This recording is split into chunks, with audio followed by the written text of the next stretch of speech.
A young girl named Alyssa always avoided mirrors at night. There was something unsettling about them, something that made her feel like she was being watched. One evening, as she prepared for bed, she caught her reflection in the bathroom mirror.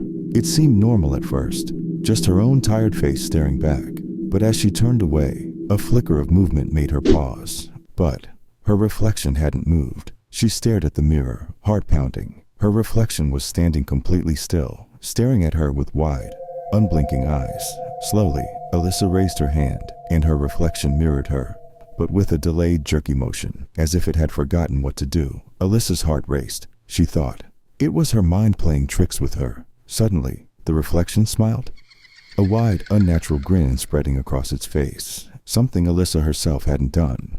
Frozen with fear, she tried to back away, but the reflection stepped closer to the glass, leaning in as if it wanted to escape. In a panic, Alyssa threw a towel over the mirror and ran from the room. She spent the night sleeping in the living room, too terrified to return. Next morning, she cautiously went back to the bathroom and lifted the towel. The mirror was empty. No reflection, just an endless dark void. A girl named Olivia had always been a deep sleeper. No matter what happened around her, she never woke up during the night. One morning, she woke up to a series of strange photos on her phone.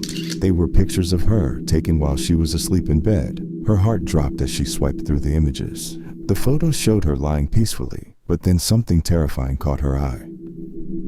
In the corner of each picture, a dark silhouette stood near her bed, watching her. She didn't own any mannequins or statues, and the figure was too tall and human-like to be a shadow. Terrified, Olivia checked her phone for clues. There were no signs of a break-in. No messages, nothing. But then, she noticed something worse. The photos had timestamps. They had been taken between 2 and 3 a.m. while she was still in the house. Her phone had been in her hand, but she had no memory of taking the pictures. Olivia immediately set up a security camera in her room, determined to find out what was going on. The next morning, she reviewed the footage. The camera had recorded her sleeping peacefully for hours, but at exactly 2:15 a.m., the screen flickered. When the footage resumed, the camera showed Olivia lying in bed. But now, there was someone else. A dark figure stood over her, its long skeletal fingers reaching out. The figure turned to face the camera, and Olivia's blood ran cold. It was her, but her face was twisted into a grin she had never seen before.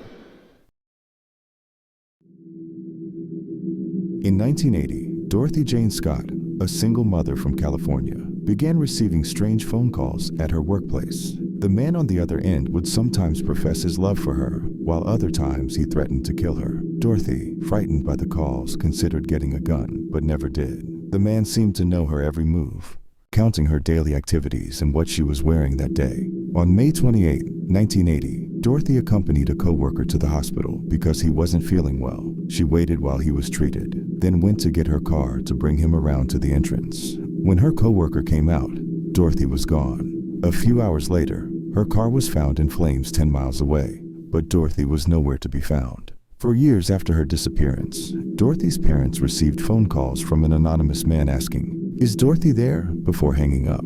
The calls came every Wednesday, driving the family to despair. Even with police tracing the calls, the man was never caught. In 1984, Dorothy's remains were found by a construction worker. The case remains unsolved, and the identity of the caller remains a chilling mystery to this day.